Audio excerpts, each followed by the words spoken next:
What's up, Jay-Z from jzfitness.com. So we got another great move for you. Set the timer for 1 minute and rock and roll with your bad self. It's a complex exercise. It's going to involve a lot. I love my push-ups, people. So you're going to do a push-up into a bird dog, chest tap, chest tap. Push-up, bird dog, chest tap, chest tap. Push-up, bird dog, boom, boom. If I go to the side, let's see if it looks as great. Ha! Push up, bird dog, chest tap, chest tap. Push up, bird dog, chest tap, chest tap. Is that a minute yet? Jeez, that's tough. No, it's 46 seconds.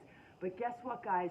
1 minute. So if you have to pause at the top, please pause at the top. You want the hips, the spine, the shoulders in the same plane. You don't want to push up like this or like this.